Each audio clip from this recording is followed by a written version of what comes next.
রমজান দিতেছি, রমজান মাসটা হলো আমি ওলি হওয়ার মাস, আমি আল্লাহর বন্ধু হওয়ার মাস।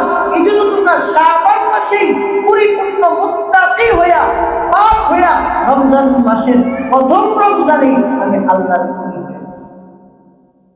এই জন্য শাবান মাসে আল্লাহ রাসূল বলছেন বেশি বেশি রোজা রাখো। তবে 27 তারিখ পর্যন্ত রাখবে, এরপর রাখবে না। 3 দিন রমজানের প্রস্তুতি নিবা। শাবানের রাতগুলোতে দীর্ঘ কোরআনে কারীমের তেলাওয়াত করবা। শাবানের দিনগুলোতে কোরআনে কারীমের তেলাওয়াত করবা। প্রত্যেক ঘরে যেন কোরআনে কারীমের তেলাওয়াত হয়। কোনো ঘরে যেন টিভি না চলে, কোনো ঘরে যেন সিনেমা না চলে, কোনো ঘরে যেন গান না চলে, কোনো ঘরে যেন ব্যভিচার না চলে, কোনো ঘরে যেন সুদ না চলে, কোনো ঘরে যেন বেপরদিগি না চলে। শাবান থেকে আল্লাহ পাকের ওলি হওয়ার মেহনত শুরু করবা, প্র্যাকটিস শুরু করবা। মা প্র্যাকটিস শুরু করবে, বাবা প্র্যাকটিস শুরু করবে। কিভাবে করবে?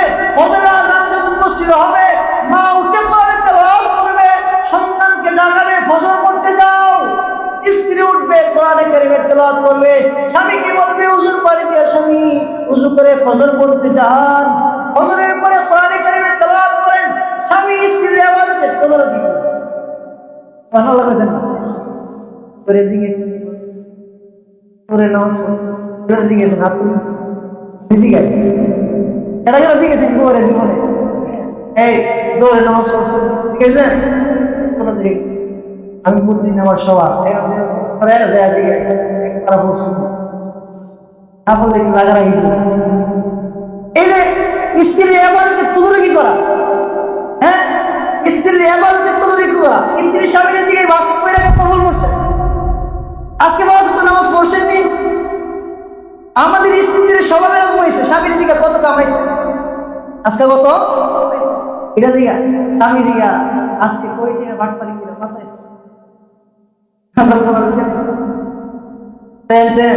500 টাকা দিছে, 400 টাকার বাজার করছে, 100 টাকা এটার খবর নেই।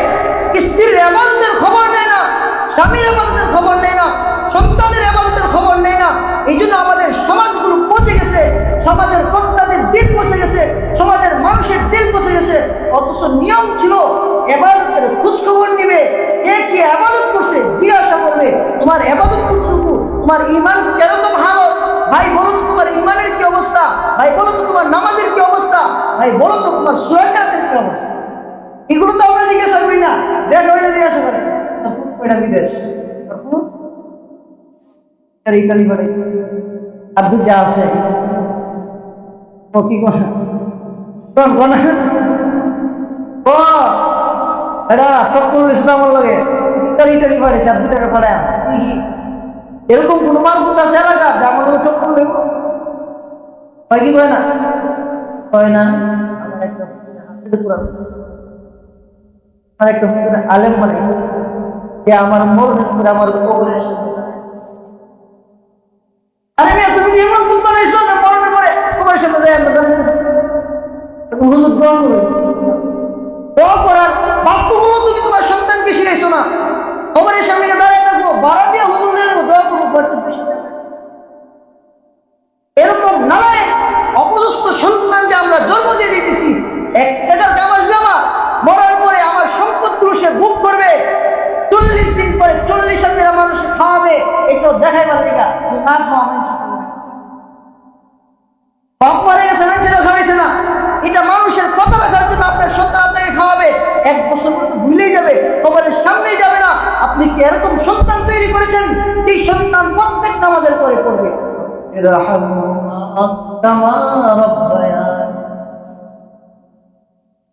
সন্তান আপনার জন্য চোখের পানিগুলো ফেলে কাঁদবে, আল্লাহ আমার বাবাকে মাফ করে দাও।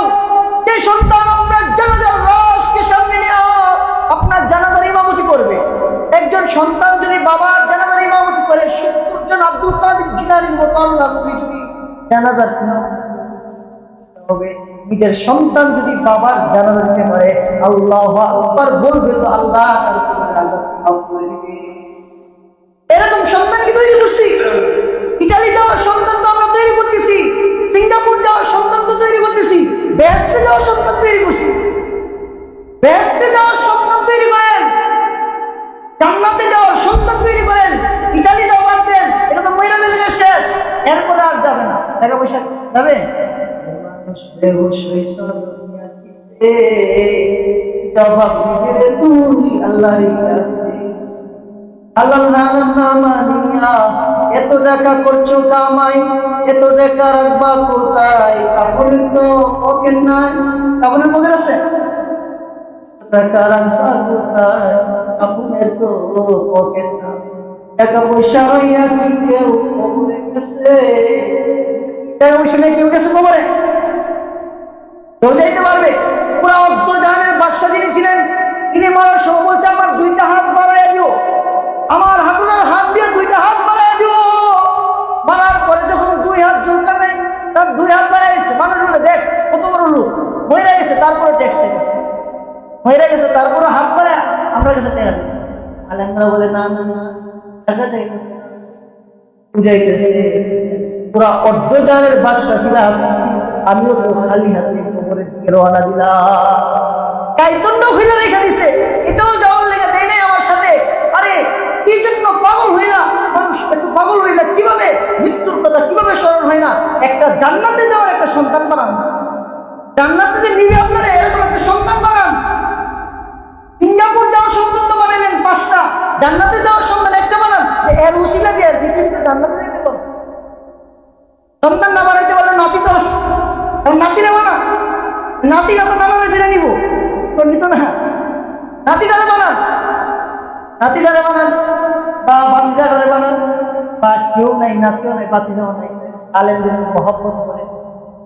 এই আলেমদের মহব্বতের দাবিদেরা কিয়ামতের ময়দানে জাহান্নামে যেতে আল্লাহকে বলে আল্লাহ এত আমার মহব্বত করতে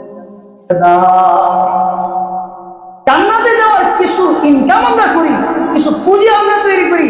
আমরা তো দুনিয়ার পুঁজি অনেক করতেছি, এখন জান্নাতে যাওয়ার প্রস্তুতির মাস শাবান মাস চলতেছে, কিন্তু আমরা কোরআনে কারীমের তেলাওয়াত বেশি বেশি করব। আর জান্নাতে যাওয়ার সন্তান তৈরি করবেন কি করবেন না? জান্নাতে যাওয়ার সন্তান অনেক দেরি করতেছেন, আর জান্নাতে যাওয়ার একটা সন্তান বানান, এই সন্তান আপনাকে জান্নাতে যাওয়ার জন্য সাহায্য করবে। আল্লাহ পাক আমাদেরকে জান্নাতে যাওয়ার সন্তান রাইখা যাওয়ার তৌফিক দান করুন, আমল আখলাক ভালো করার তৌফিক দান করুন। ওয়া আখিরু দাওয়ানা।